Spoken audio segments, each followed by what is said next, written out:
Hello मेरे प्यारे future doctors, मैं आपका अपना मेडिकल लोकेश। और इस वीडियो में आपको अपना बताऊंगा कि आपको कैसे लास्ट के 45 दिनों में तैयारी करना ताकि आपको गवर्नमेंट मेडिकल कॉलेज में एक सीट मिल सके। तो उसकी पूरी कंप्लीट जो एडवाइस है, कंप्लीट जो आपका मेरा जो सजेशन है वो मैं आपको दूंगा। तो आप वीडियो कंटिन्यू देखिए।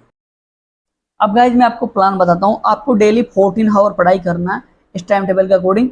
आपका जो टाइम है मतलब खाना पीना नहाना धोना, तो आपको 8 घंटे में मतलब 10 घंटे आपको खत्म कर लेना। आपको 14 घंटा डेली पढ़ना है। अगर आपके पास टाइम बच रहा है इसके अलावा भी तो आप उसको एक्सटेंड कर सकते हो। और बट इतना टाइम बचता नहीं, क्योंकि ना 6-7 घंटे बच्चे सोते हैं, तो 4 घंटे में और खाना पीना नहाना धोने में एक्टिविटी में खत्म हो जाता है। अगर आपके पास टाइम बच रहा है तो देखो, अब बात है कि अपने को डेली 14 घंटे पढ़ना। तो वो कैसे पढ़ना उसकी बात करते हैं, फिर अपन सब्जेक्ट वाइज जाएंगे। तो उसको अपन दो भागों में डिवाइड कर लेंगे, 10+4। तो 10 आवर अपने को सेल्फ स्टडी रखना है। 10 आवर अपने को सेल्फ स्टडी रखना है। और 4 आवर में अपने को टेस्ट, 3 घंटे का अपना टेस्ट होगा।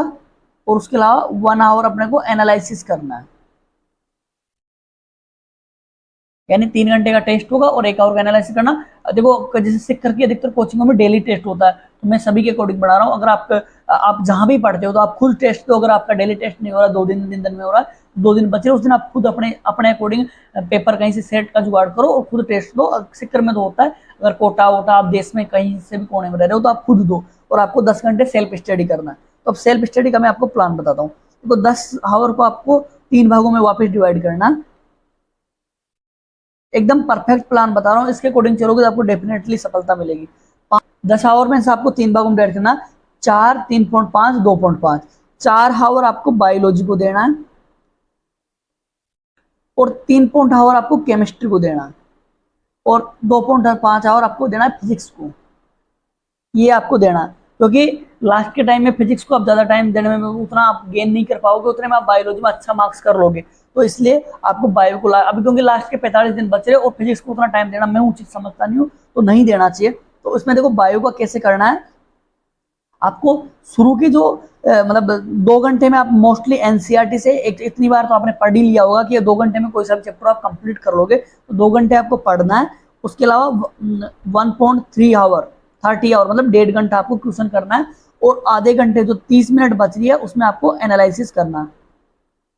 एनालिसिस करना है कि आपने कहाँ गलत की, कौन सा टॉपिक आपका वीक रह गया। एक चैप्टर पढ़ना है डेली, बायो का एक चैप्टर पढ़ना है डेली। मतलब 2 घंटे में उस चैप्टर को खत्म कर लेना एनसीईआरटी से या नोट से, जहां से भी आप पढ़ रहे हो। 1.5 घंटे उसके क्वेश्चन करने हैं उस चैप्टर के, और 30 मिनट आपको उसका एनालिसिस कराना है। एनालिसिस कराना नहीं, करना है खुद को, ठीक है। ये हो गया आपका बायो का अपना 4 घंटे। उसके बाद केमिस्ट्री के 3.5 आवर में क्या करना है, तो केमिस्ट्री थोड़ी बड़ी भी पड़ती है, बट तो आपको वही 2 आवर केमिस्ट्री को पढ़ देना है। 2 आवर, 2 आवर थ्योरी पढ़ना है और 1 आवर क्वेश्चन करना है डेली। अप्रोक्सीमेट ट्राई करें कि 60 क्वेश्चन कर पाए आप, क्योंकि 60 क्वेश्चन 1 मिनट से एक क्वेश्चन करे, तो 60 क्वेश्चन करना है और 30 मिनट में आपको एनालिसिस करना है। 30 मिनट में आपको एनालिसिस करना है, ठीक है। उसके बाद फिजिक्स, फिजिक्स में 2.5 आवर आपको देना। तो उसमें क्या, आपको 1.5 घंटा थ्योरी पढ़ना है और 1 घंटा क्वेश्चन करना है। और एनालिसिस भी आपको इसी में करना है, क्योंकि लास्ट में फिजिक्स को ज्यादा टाइम नहीं दे सकते, क्योंकि 45 दिन ही बच रहे। क्योंकि अकेली फिजिक्स, क्योंकि फिजिक्स अगर आपकी अच्छी है, क्योंकि लास्ट टाइम में थ्योरी पढ़ने का टाइम नहीं है, आपको कंसेप्ट पढ़ना है, क्वेश्चन करना। और एक चीज, फिजिक्स के और फिजिकल केमिस्ट्री के पूरे फॉर्मूले होने चाहिए। तो ये मैंने आपको 14 आवर का आपका प्लान बताया। अब बात करते हैं कि आपको कैसा पढ़ना है, कि आपको कैसे पढ़ना है। तो ये आपका प्लान हो गया कि 14, पहली बात तो आपको 14 घंटे ही पढ़ना है, मिनिमम 14 घंटे पढ़ना है। और कोई बात नहीं, अगर आप कम पढ़ रहे हो तो भी आप पढ़ सकते हो। उसमें 10 घंटे सेल्फ स्टडी करना, 4 घंटे टेस्ट के, 3 घंटे का टेस्ट देना और 1 घंटे आपको क्वेश्चन करना। बायो को मिनिमम 4 घंटे देना है और 2 घंटे क्या करना, आपको थ्योरी पढ़ना। 1.30 मिनट यानी 1 घंटा और 30 मिनट आपको क्वेश्चन करना है और आधे घंटे में एनालिसिस करना। केमिस्ट्री को 3.5 घंटे देना है। अगर आपकी केमिस्ट्री को, फिजिक्स और केमिस्ट्री में आप इंटरचेंज कर सकते हो, 3.5 और 2.5 6 घंटे होते हैं, तो आप 3 घंटे 3 घंटे भी कर सकते हो। कि अगर आपको टाइम का दिक्कत हो रहा है तो आप 3 3 घंटे भी कर सकते हो। बट ये 3.5 वाला परफेक्ट है, क्योंकि फिजिक्स शुरू मैंने पहले ही बोला था कि फिजिक्स आप लास्ट में नहीं कर सकते, पहले ही कर लेना। तो अधिकतर लोगों ने मेरा वीडियो देखा था तो कर ली होगा। 3.5 घंटे में आपको 2 घंटे थ्योरी पढ़ना केमिस्ट्री की, और जो कुछ देखना 1 घंटा क्वेश्चन करना, आधा घंटा एनालिसिस करना, और फिजिक्स में एक घंटा थ्योरी पढ़ना, 1 घंटा उसका क्वेश्चन करना और आधे घंटे उसका एनालिसिस करना। तो ये अपना पूरा फॉर्मूला फॉर्मेट था। अब मैं